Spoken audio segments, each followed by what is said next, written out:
real estate is, what I love about it is you can have all sorts of different strategies and still be really successful in real estate. You have an asset, right? It doesn't matter what happens in the market. Like at the end of the day, you still have something that you can touch that has value. If you're starting a technology or a services business, like that's not necessarily true at all.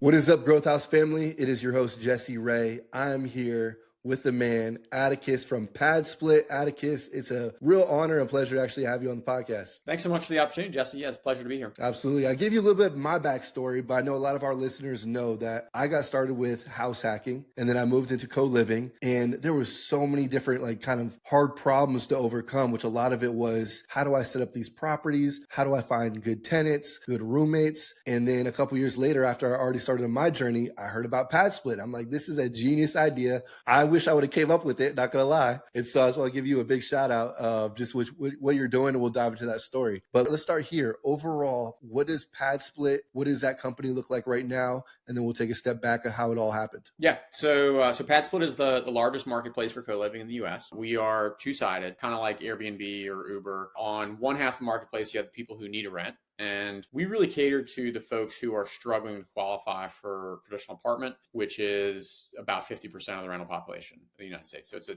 massive population, usually 1-2 person households, a lot of singles, as you might imagine. And we provide access to private rooms and shared rentals that are all utilities included, Wi-Fi, usually laundry. We provide access to telemedicine. We report on-time payments to credit bureaus. So it really is kind of an all-encompassing service for them for these furnished rooms and these shared homes. And then on the other side, of course, you have folks like yourself who are the hosts, and they create the supply. And our value proposition for those folks is, look, like with a co-living strategy, you can legitimately 2x or more your net operating income compared to a traditional single-family rental, or you can take a vacation rental that may not be performing as well as you think it should, or maybe shut down because of regulatory issues, or you can transition to flip. We've seen a lot of those in the Phoenix Scottsdale area that just aren't selling. And you can take these deals that aren't working and make them work, or you can take a deal that's decent and make it 2x better just by participating in this strategy. And we try to make that as easy as possible so that it feels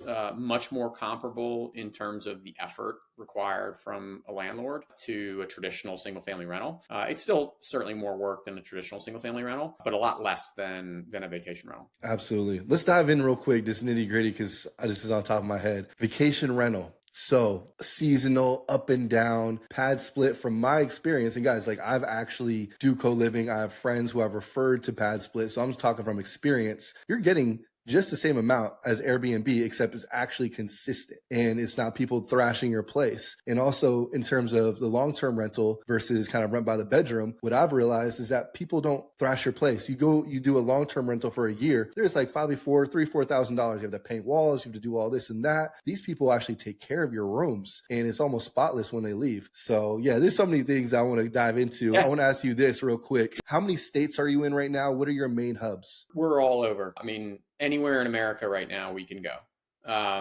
Today, we have a handful of units in a lot of markets in almost every single state. But our core is like Philadelphia down to Miami, west all the way to Los Angeles. But we started in Atlanta. I'm based in Atlanta. We have the biggest concentration of units here.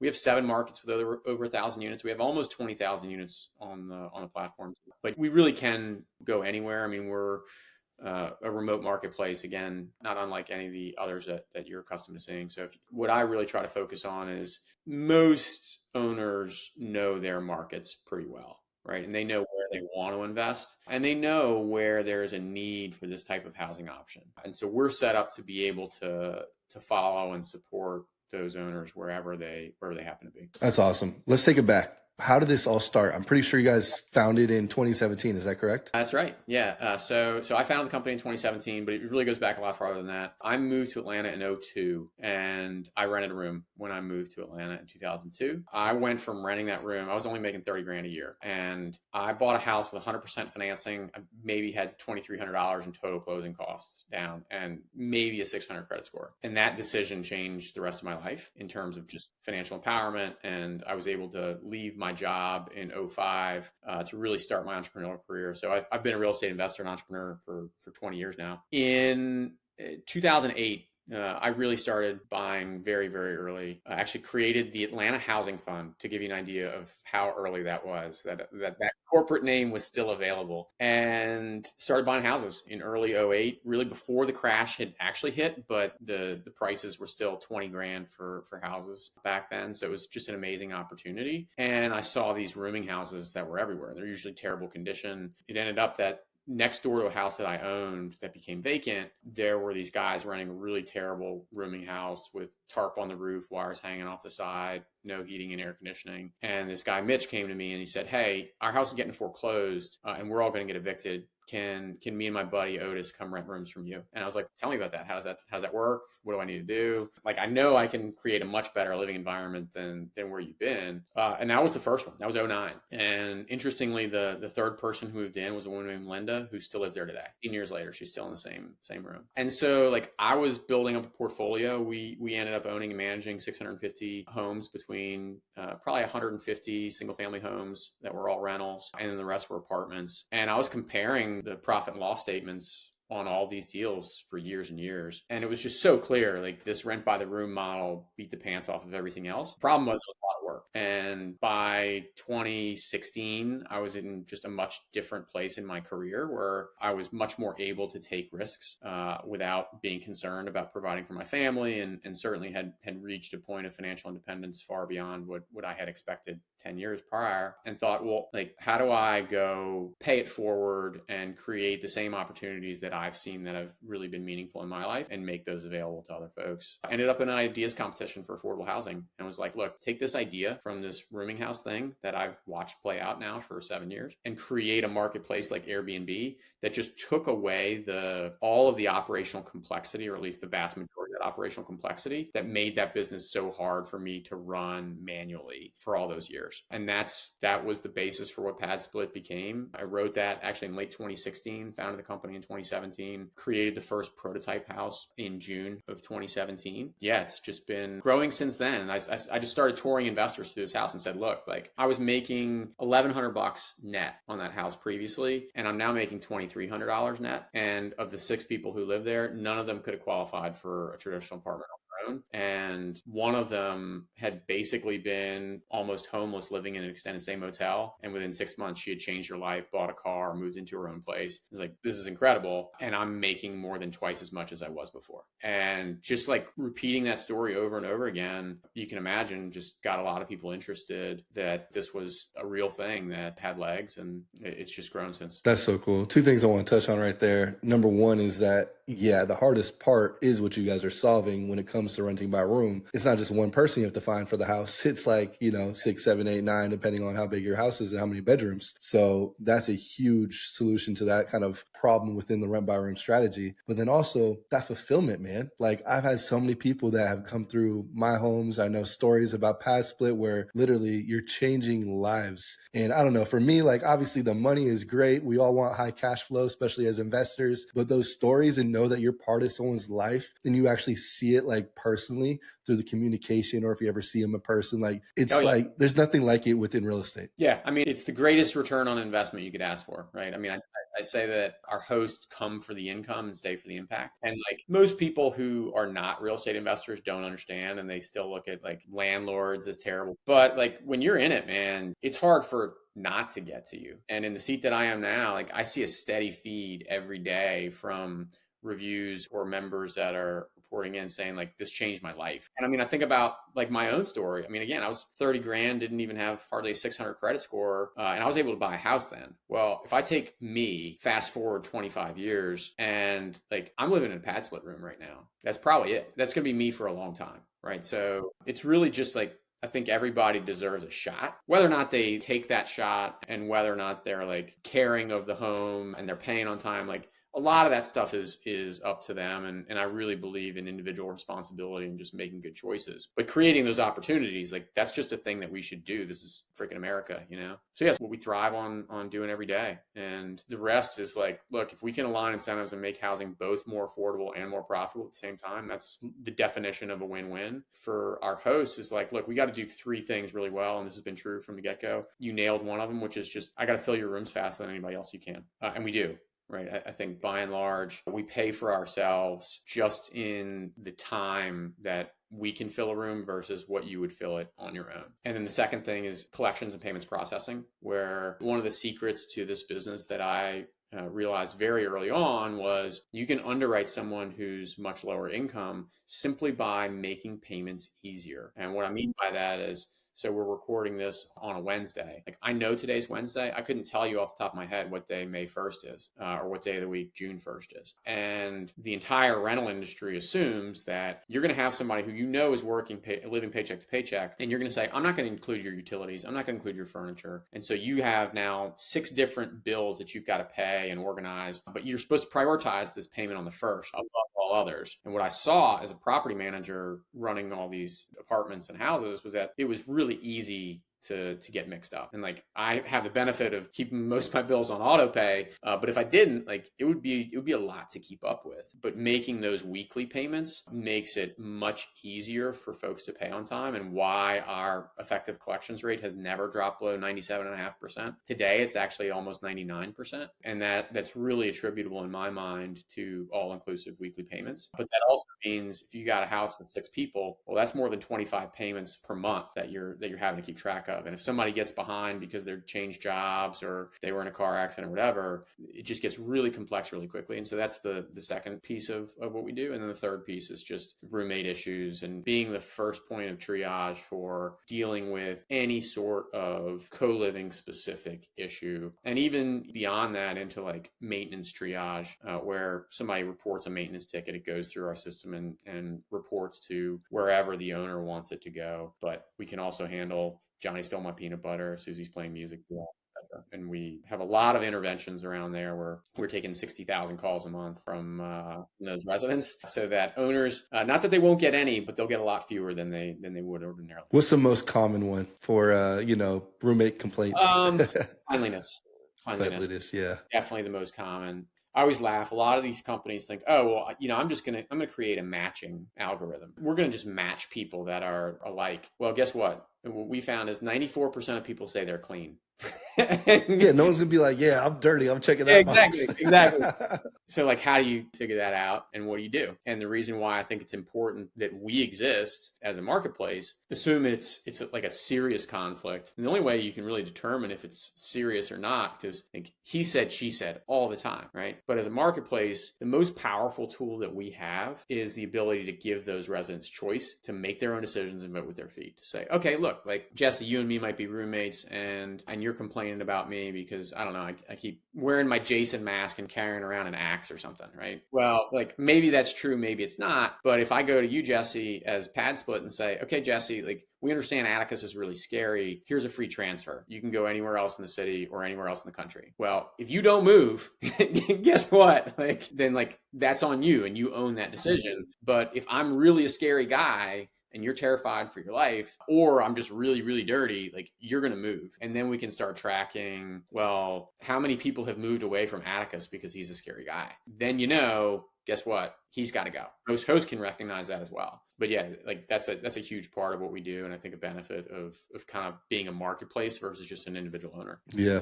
What do you think about this? Because this is what I've started to implement is, all right, let me just get ahead of any potential complaints. And so we actually have weekly cleaners. And then we have we supply some toiletries that are just like common, like, oh, who do I Venmo over this week for extra paper towels or toilet paper? So I just added that just to be like, all right, guys, you should have no issues now, which it actually pretty much no issues. So Yeah. I'm curious, you probably leave that up to the Yeah, host. we do. We do leave it up to the host. In all of my houses, so I've got a bunch of houses on the platform as well. I do bi-monthly, twice a month that we send out cleaners. What I found is like if we send them out too frequently, Then they then start leaving stuff.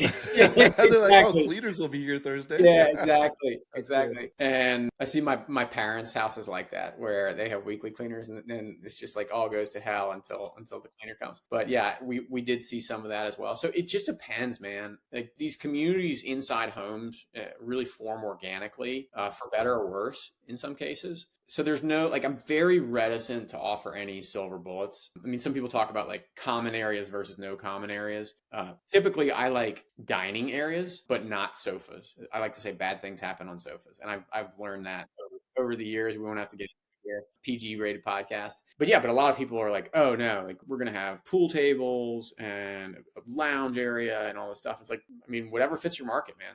Like go just what's getting the bang for your buck that's attracting residents to fill those rooms, because they have choices. And then separately, like how are you getting return on capital from whatever those investments happen to be, whether it's common area or television in the room or mini fridges or what have you. But yeah, but even still, like even with the cleaning every week or every 2 weeks, like that's still the most common complaint about roommates. Yeah, no, I totally agree. I want to take a step back and walk me through a little bit of that journey from 2020 or 2017 to 2025. This podcast has a lot of people who are in that growth phase where, you know, they're also looking to invest in real estate and want high cash flow, but then they're also growing their own companies. And so they love to hear about, man, what was it like getting your first investor? What was like a failure that you're like, man, looking back, I'm so thankful that happened because now I was able to, you know, recalibrate and go a different direction and it paid off. Like walk me through some of these stories. Oh man, yeah, like I got a ton of scars, but I think the gist is that you do, like, what doesn't kill you makes you stronger, and you kind of build up this armor and resilience to things that would break you just a couple years before. In 2017, like I didn't know anything about how to start the next Airbnb. Right. I didn't know anything about technology, truly. And that was the first step, was just learning how does one actually start a technology business. I was a real estate guy. I was a housing and construction guy. And so it just started with asking a lot of questions and building a network of people that I could trust that could at least give me guidance on who I should talk to, who I should hire, etc. We were almost entirely self-funded until 2019.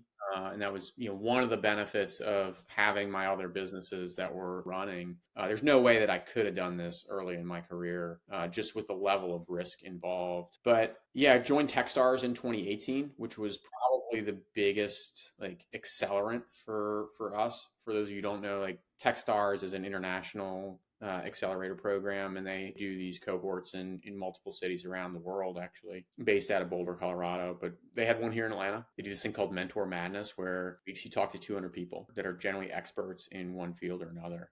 You pitch them, and then they give you feedback on your business and what questions they have, and how they think you can be more successful. So that whole Techstars process was incredibly powerful. I think leveraging the power of the network, like it helped me get the initial founding team in place. Even though we only finished 2018 with like 50 units, we still had a solid foundation of where we knew that we wanted to go. And it also just ingrained this mindset of continuous learning, not being afraid to fail, and ultimately just like leveraging your network however you can and continuing to build that network, and not being afraid of like someone else is going to steal my idea. Talk more about that, because I think a lot of founders have that. Yeah. I mean, the reality is like it takes a ton of work to start and operate these businesses, and there are pitfalls constantly along the way. And the likelihood, in my experience, that someone is going to steal your idea and actually go run with it, let's be real. People are embroiled in their own stuff all the time, right? Either they have a business that they're operating, and for anyone who's managed people, they know like managing people is not easy, or they have a full-time job, or like whatever's going on. It's just the likelihood that someone's going to steal your idea is just very, very slim in my view, compared with the risk of not learning what you need to know and learning from other people's experience. And anytime you go to like a real estate networking event, I'm sure you've experienced this, where people seriously want to help. And they want to help you get to the point where you want to be. And the same is true in the entrepreneurial and tech community by and large, where like they want you to be successful. And even if they don't, they're still probably going to be honest about what they've learned over the course of their lives. And you get so much farther ahead. And in a lot of circumstances, like you talk to 100 people and you get one connection, and that's the one. Like that's the one that matters. Whether it's some employee you're going to hire, a contractor or other service that just like really unlocks a part of your business. I mean, anything that you need is generally going to be found through your network. That's been a huge learning for me. And the reality is like, here we are, 2025. As you say, we found a company in 2017. I've been in this business since 2009. It's not a new concept, but we're kind of the last man standing. And like, why? Like everybody knows about this, right? Everybody says, oh man, that's a great idea. Like I should have done that.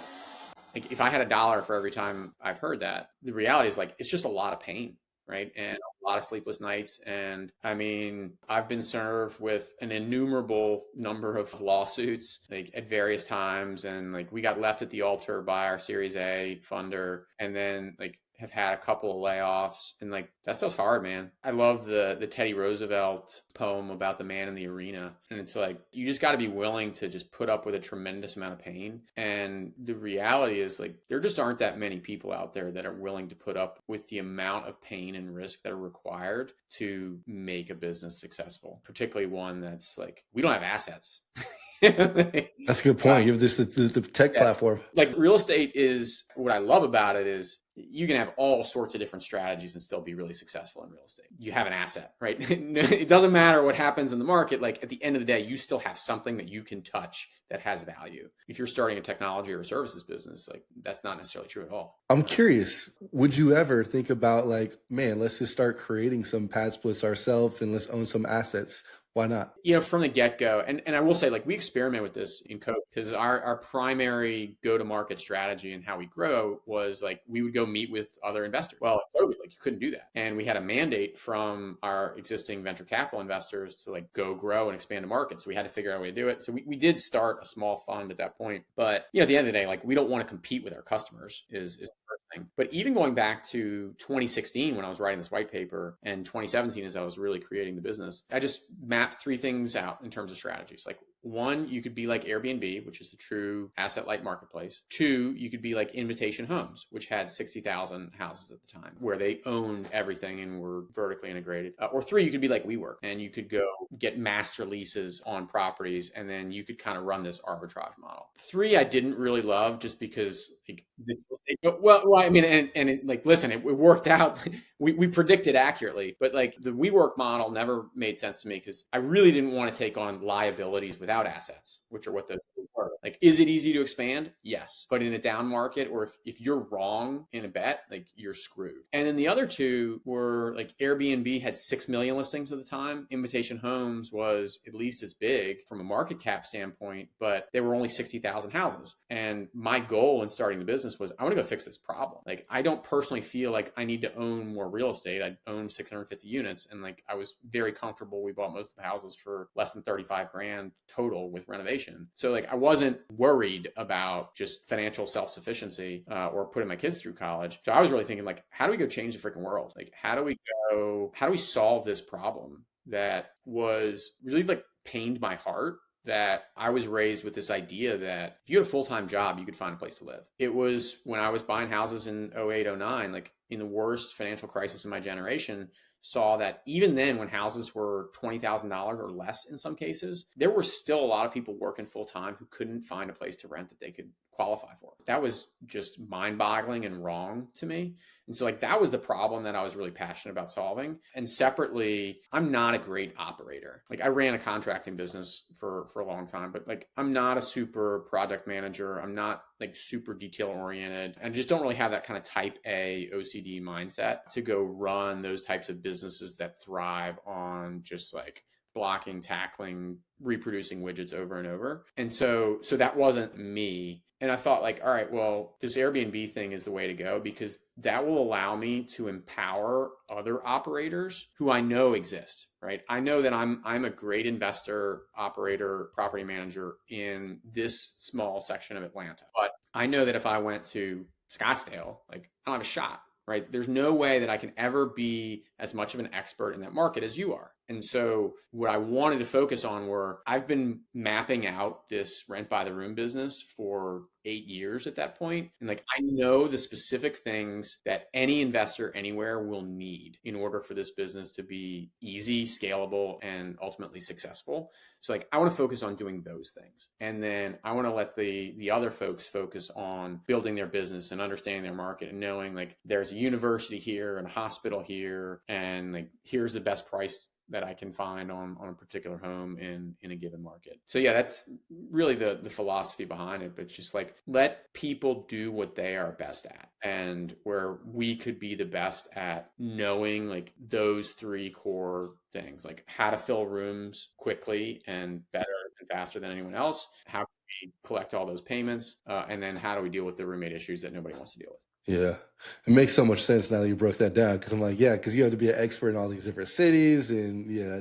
that would be a whole nother business and headache. Yeah. Well, and like, look, I mean, it might be different if I didn't have confidence that this were such a massive problem that just solving those three things would be a really big business. But like, let's be honest, we're talking about 30 to 50% of the entire rental population just of the United States. Like that's a massive problem. And it's a huge, even without owning a single piece of real estate. So Atticus, let's dive into this real quick because I know people are gonna like have all these thoughts like, oh my gosh, people live in a house together, restrictions. Let's just do misconceptions. What are the top misconceptions that you hear, and how do you typically respond to them? So two, like one that's more like emotional reaction, and two that's much more practical and kind of legal. So the first is like the roommate issues generally, and people just assume it's going to be a disaster, right? And that it's going to be more maintenance. And the answer is it's less. From if you look at your capex plus your maintenance costs over a 5-year period compared to a single family rental, unless you just have one tenant who stayed in that single family rental all 5 years, like, and you haven't ever had to turn it and re-renovate that house, like you're going to be substantially less on your co-living property than on a single family rental. And the incidence rate, I ask people all the time, like how many times have you seen fights break out in a public space? You might have seen it, but pretty rare. Yeah, like I mean, you think about like an airport, right? People or on an airplane, like people crunched in small spaces and nobody knows each other. Like you don't see fights break out that often. Like it happens, and I'm sure everybody's seen some video of some argument on a plane, but like it's really rare. And like humans, we're just programmed to either fight or flee, and usually it's flee. Like 99 times out of 100, people flee, and so they try to figure out a way out of that. And so like if we walked into any of these houses right now, notice given, you could basically hear a pin drop. And so That's so true. I just want to piggyback on that. I have 7-bedroom house and a 6-bedroom house, and like some of those biggest houses that I have, it's the most quiet house. yeah. No one's even there because everyone's working, and no one's ever like. There's never 7 people in one space ever. Even when they're there, they're in their rooms and they're like they've got their earbuds in and they're watching something on their laptops or on their phone. But on the maintenance side, like what I saw is even if you didn't make any more money from a cash flow perspective, you're still going to make about 20% more just because of the difference between vacancy loss and turn costs. And most real estate investors really underestimate how much they're spending in a traditional single family rental on vacancy loss and turn costs. What I mean by that is like vacancy loss is the amount of time in between tenants, even if they stay 3, 4, 5 years before they can re-rent it. And all of that period of time is real cost, like where you're not getting anything and where you still have expenses to pay. And on top of that, your turn costs, you've got to go in, you've got to repaint, you've got to replace the carpet, you've got to re-renovate the kitchen or the bathroom or whatever. That's a massive amount of capital. And my experience, like that house in 2009, my first one, I've never re-renovated it ever, right? And you're turning individual rooms. You're very rarely ever touching the common areas except to do your weekly or bi-weekly cleaning. In the worst case scenario, if somebody's like a terror in the property, let's like that one only have 4 rooms. Like if somebody tears up an individual room, like I've got sheetrock to fix in that room and repaint. But the average cost to turn a room on PadSplit right now for owners is $76. So it's negligible. And if you've got those maintenance costs, you're baking them into the rent because you can adjust the rent as needed to cover your increase in electricity, or if somebody's being unclean, you got to send the cleaner out another time that month. Like that ultimately gets baked into the cost. And so I think it's a huge misconception that it's like more wear and tear, where my experience is it's definitely less. And yeah, It's why I've converted all my larger houses to rent by the room over the years. Makes sense. One thing I want to highlight real quick, which I think people understand now that you said, hey, it's like 2 to 3 times more than you make from a long-term rental. Guys, you have an AC go out, your whole cash flow for the year is gone if you have a long term. Guess what? I had an AC go out, you know what, 8-9 grand. I'm like, it's like a month and a half, 2 months of cash flow. Oh well, I still got 8 months and I'm good. So Right. that's just like a huge Yeah. thing right Well, there. When the big stuff happens, you're good after like 2 or 3 months. yeah, and you have a vacancy. Okay, so like you have 1 out of 7 rooms that's vacant out of the entire house, and then you run the risk of somebody coming in and stealing the pipes or stealing your appliances or whatever, stealing the AC. So yeah, like the vandalism risk is like almost none compared to single family rentals. And the other piece, the second one you were asking about on just myths is people don't really understand how zoning works. Like today, family is usually defined on a local level, believe it or not. And so like here in Atlanta, we have 83 different local jurisdictions between cities and counties just in the core Atlanta metro area. 83 different definitions of family. And people say, "Oh, well you can't do this. You can't do co-living because no more than 3 unrelated people are allowed to live together." Well, guess what? There's this other thing called the 14th Amendment to the US Constitution that says all citizens of the United States have the same rights and privileges. It's called the Equal Protections Clause. And we've leveraged that successfully between that and the Fair Housing Act from 1968 to go to court in a lot of these cases and demonstrate that these laws that are on the books that often still have language protecting domestic servants, believe it or not. Like that's how old some of these laws are. And they're clearly in violation of the Equal Protections Clause, where these cities will say, oh, well, you can have an unlimited number of related people living in the exact same house as no more than 2 unrelated people. Well, like if that's true, then clearly you're saying that related people have more rights as US citizens than these other 2 unrelated US citizens. Well, like that's clearly against the Constitution. You're starting to see more and more states and cities revisit those laws. I'd like to think that we're a small part of why that trend has been happening. But even if they've got them, like we're operating in over 100 jurisdictions right now, and many of those ordinances are still in place around what constitutes a family. Yeah, we've been operating successfully in all of them. That's amazing. Yeah, going to at bat for all of us. Like, We're trying. shout out to you. Me and Sam Wiegert were just talking about that. We're like, man, PadSplit is definitely helping out all of us who are doing kind of house hacking, co-living, this whole concept. So we appreciate you. Right on. Well, yeah, you got to join the club, man. 100%, man.